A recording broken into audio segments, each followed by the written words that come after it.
Hey, Coach. We just got the word that Jonquel Jones is out tonight. So how does that change your approach for today's game? She is? Yes. I'm only kidding. I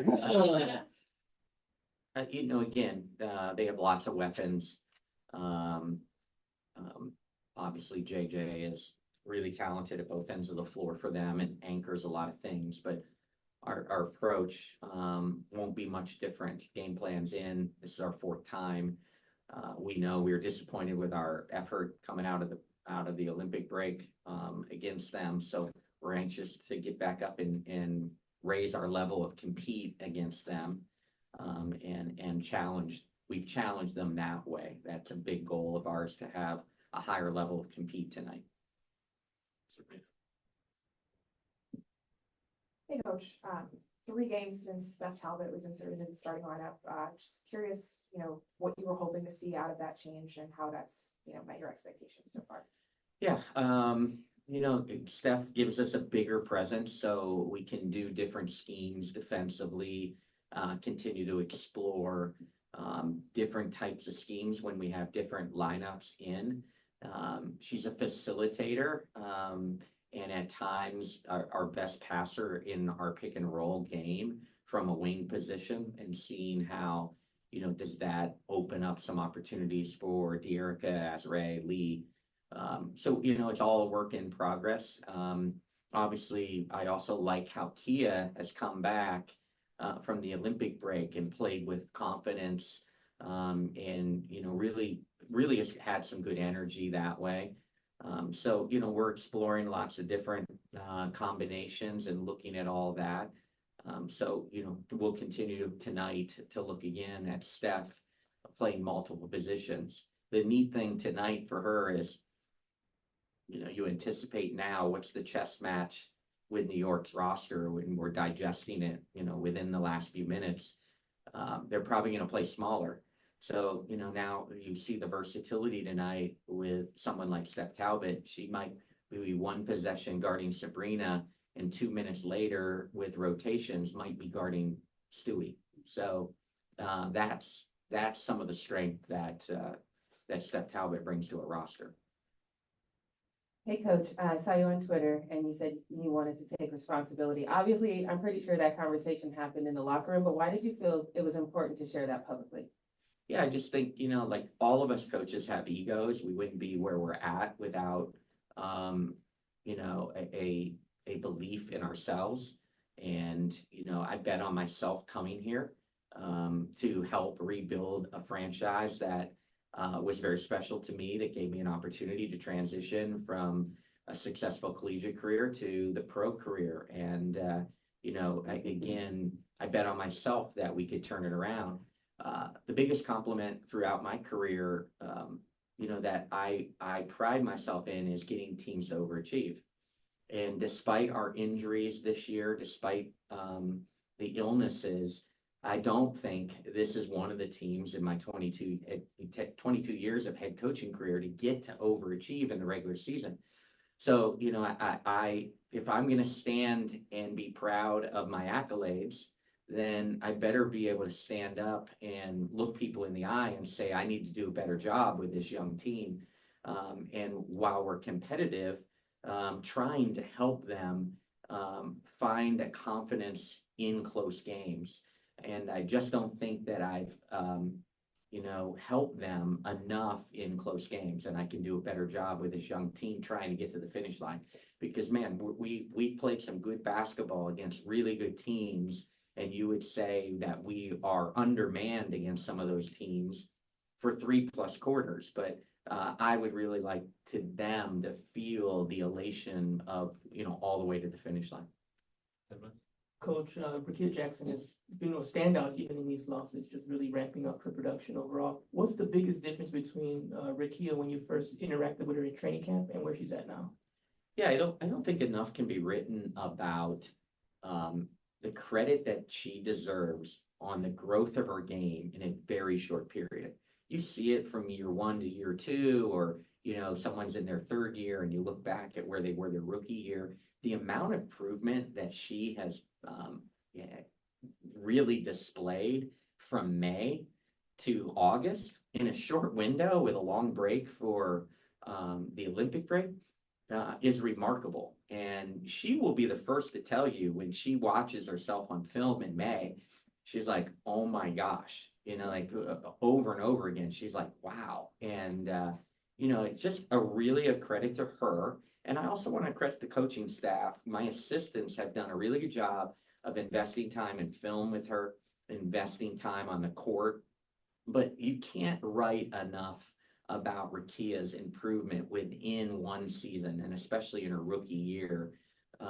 She wasn't playing like this in May, and certainly, was playing a lot of different positions and a lot of different roles for us in training camp, the shortest training camp in the history of the league. So just really proud of her, and not enough can be written about the work she's put in to allow her to have this success. And then not enough can be written about that she deserves to be in the conversations just like any of the other top rookies. And she's getting that, and she's earned it. And it's nice to see the buzz. But man, the credit that goes to her of putting work in the middle of a season can't be stated enough.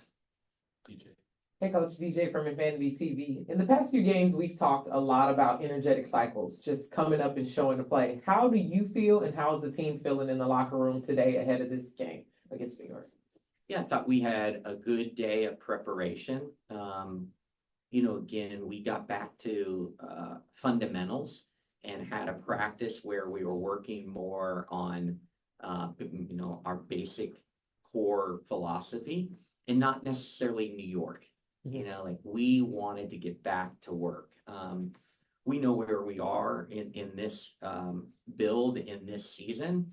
And so, you could prepare for New York and go over, 5 to 10 things that they do and just work on, working on them.